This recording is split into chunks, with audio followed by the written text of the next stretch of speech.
Hello, everyone, and welcome to the PokeBros podcast. My name is Tim. My name's John.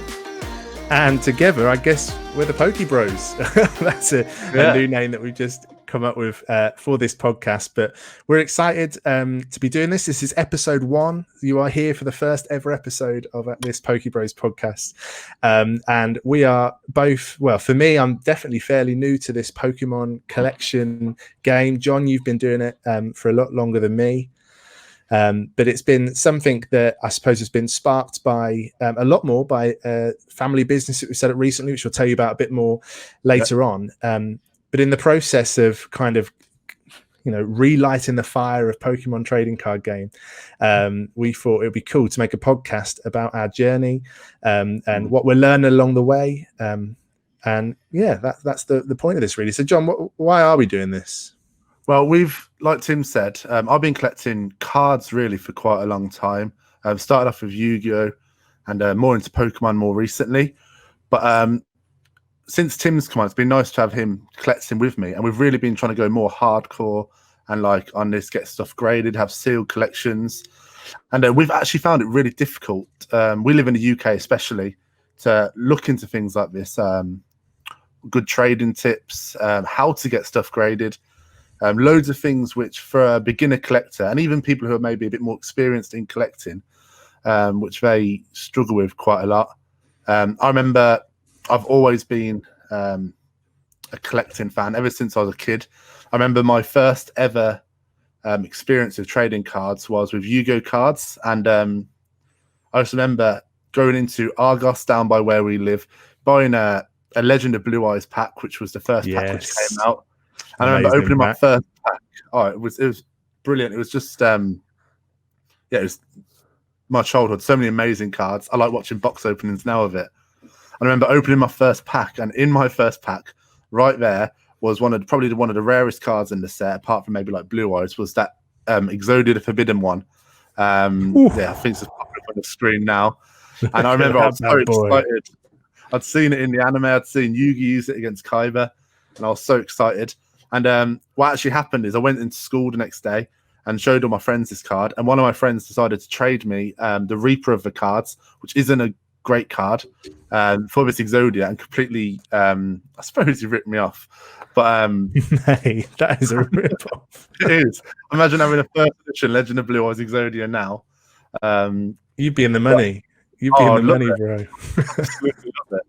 But from then, it sort of woke me up to this whole world of collecting, and then since then I've been on and off with Yu-Gi-Oh, and in the last couple of years getting more into Pokemon as well, which I suppose this podcast is really around. That Exodia card, that was the card that had like the arms and the legs as well, right? And you could like oh man, the memories. I've got a few now actually from collecting and starting up this business we'll talk about later. But yeah, we've got they've reprinted it a few times, but like you said, the leg of Exodia, got an arm, loads of different stuff like that. But I remember thinking that was so cool when I was a kid, that all these cards sort of connect together to make Exodia. And you'd find one person who had the leg, another person who had the arm, trying to trade them to get this whole Exodia, which was really, especially back then, just so hard to actually use in the card game, but it didn't really matter. A ridiculous card that you were never really going to use, but it was just, you got points for having it. What about Pokemon, John? You said you moved on to Pokemon as well? Yeah, so recently I've moved on to Pokemon a bit more, watching a lot of box openings on YouTube. And what really got me into really interested in it was looking at these old classic cards, which really introduced got me really back into it. It's this Evolution set here where they reprinted the base set. And I remember back in school as well, people, if you had the base set Charizard, you were the man. Like, if you had this card, you were the king of the school. And seeing people open these packs, these heavy, mostly heavy base set packs now, and pulling this Charizard, the excitement that grown men and women get from pulling this card still today rivals and probably even beats the excitement of opening it when we were kids. And from that, realizing the joy that Pokemon can bring, but also how you can use Pokemon to I suppose, invest, grow a collection. Tim talks about sealed Pokemon stuff. He's got sealed Pokemon stuff behind him. And just getting into all this sort of like the really big collecting side of Pokemon as well. I just love it. Yeah, and I think when we were kind of talking, we were playing around with the idea of setting up this podcast. And you know, either maybe you're listening to this on the podcast app, and if you are, we're sorry that you didn't get to see those pictures just then. You'll have to head over to the YouTube channel to see that, or you're watching us on YouTube. And I was having a browse around when I was first thinking about this a week or so ago, looking at podcasts to see, because I was out for a walk and I thought, I'd love to listen to a Pokemon trading card game podcast talking about collecting and talking about different series and all of that side of things. And I was surprised actually. There's quite a lot of podcasts surrounding Pokemon, but it was all about playing the Pokemon game, which is not something that I have anything against, but it's not something that I'm into at the moment or something that I do. But what I am enjoying doing is, I suppose, similarly to what you said, John, some of that, the childhood memories of Pokemon coming out, and just I'm enjoying collecting different sealed products. I thought that's something that I'm really interested in. But there wasn't actually a lot of content out there. So I guess we were thinking that by doing this, hopefully, as we go on the journey, because we are still fairly new to this collecting game, some of the things that we're learning and we're finding out, we're going to put into this podcast every week, and hopefully it'll be something that will help you guys as well. I think for me, John, similarly, obviously, for those of you who don't know, I can't remember if I said this at the start, we are actually brothers, as well as being PokeBros. We are brothers. You might be able to tell that from our appearance. John lives in Birmingham and I live in Chelmsford in Essex. But we're able to kind of put this podcast together through the magic of the internet. But obviously we grew up in the same house, and I can remember as well collecting Yu-Gi-Oh! And Pokemon cards. And both of us actually have experience in tournaments, especially with Yu-Gi-Oh! Your tournament memories are slightly happier than mine. I can remember the first tournament that I went to being, sort of laughed out of the place because I was so young. I just didn't understand the cards. But I suppose coming back to it now, it just excites me even more because I can't wait to get back there and laugh at them when they see my cards. No, I'm joking. But we've had a lot of experience with cards over the years. I can remember, John, I don't know if you remember, with the Pokemon games on Game Boy Advance, and we used to go on holiday to Scotland every year. And I can remember a couple of times the journey was so long, like we were in the car for hours. And I can remember us both sat in the back seat of the car with our Game Boy Advances, and we'd start the game at the same time, and we'd see who could get the furthest in the game by the time we got to our holiday destination. It's those memories, I guess. Would always name your rival after each other as well. So I'll be John, my rival would be Tim, and Tim's rival would be me. And you always did the rival as that person who, but yeah, we loved each other, but we wanted to beat each other. We wanted to get one over on the other person. Yeah. I remember that, always naming the rival the other person. So we've got this history with it, but I guess now this is something that we're taking quite seriously in terms of the collection of it, and hopefully as we're learning on this journey, we can help some of you out there maybe who are looking for the same answers that we've been looking for, around grading, around what different sets are worth, what different cards are worth, all of those things. There's some great YouTubers out there, but it's great to kind of go on this journey as well from sort of a scratch position of just figuring all of these things out. So we're excited for that. John, we've spoken about this business a few times. Do you want to tell us a bit more about that? Yeah. So you will know at the moment we're going through this pandemic in the world. A lot of people are losing jobs. A lot of people are stuck to being at home and can't go to their jobs. So about, I think it was March time, I remember I moved to Birmingham just before the lockdown all kicked off in the UK. And I moved here planning to move into a new job straight away. I left my old job to move closer to home, to my mum and dad. And that just became an impossibility because of this pandemic which came up. And my dad as well, he was a teacher, but he was sort of a vulnerable person with that. So he couldn't go back to school either. So we were both stuck here thinking, what can we do to make money, as simple as was. What are our passions? What are our skills that we can use to make money? And my dad's been a long-term comic book fan. I've been a long-term trading card collector and also a bit of pop figures as well. if you know what they are. But we've this has always been our passion. I suppose quite nerdy, quite geeky, but we wanted to try and turn that passion into a business and to be able to live off doing the things that we love, whether that's selling comics, whether that's opening packs and selling singles, selling packs. And that really just from that little dream that we had in March, we've sort of grown it a bit now. We've got an eBay store where we're going to be eBay top sellers this month. We've got our own website where we sell stuff. Yeah, I know. It's a big achievement. We're so happy. We're so proud of ourselves.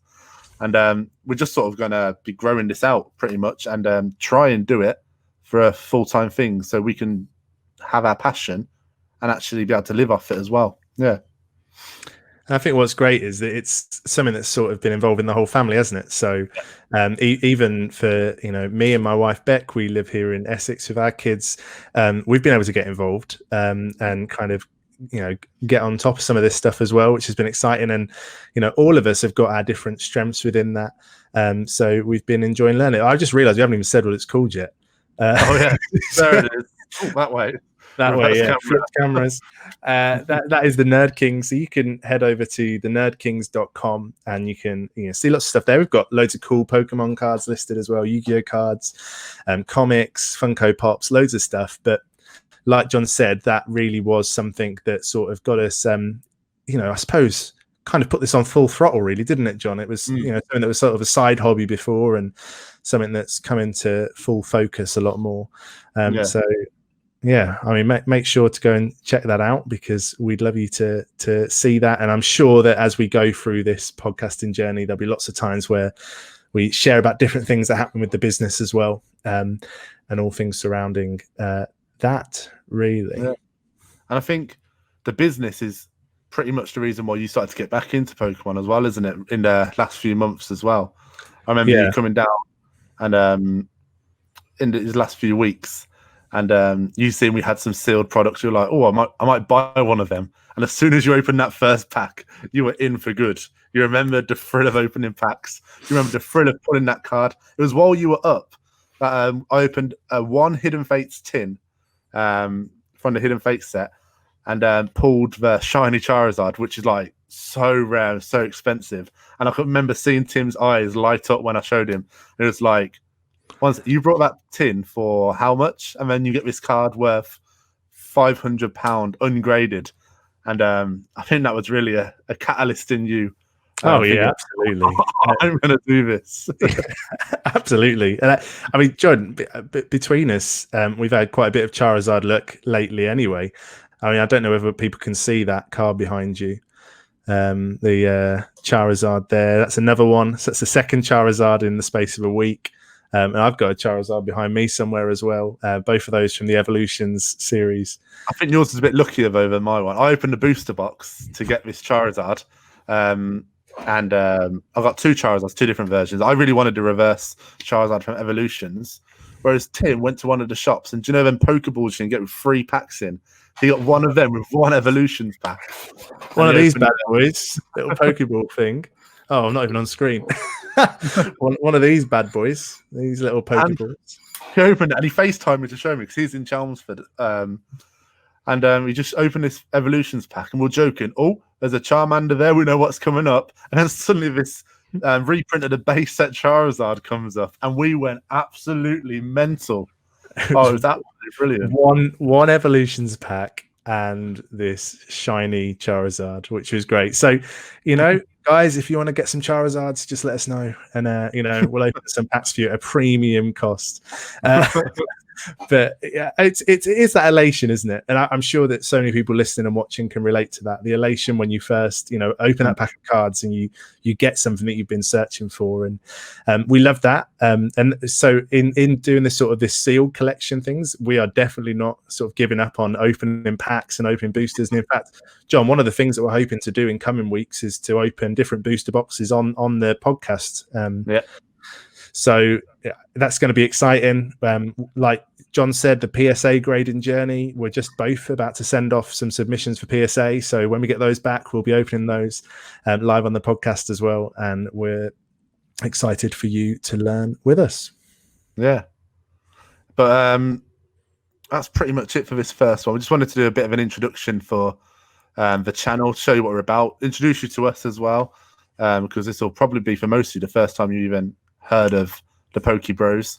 So, but we're going to be trying to get a podcast out every single Friday, different topics, whether that's how to PSA grade. We found that a struggle, being quite new to grading.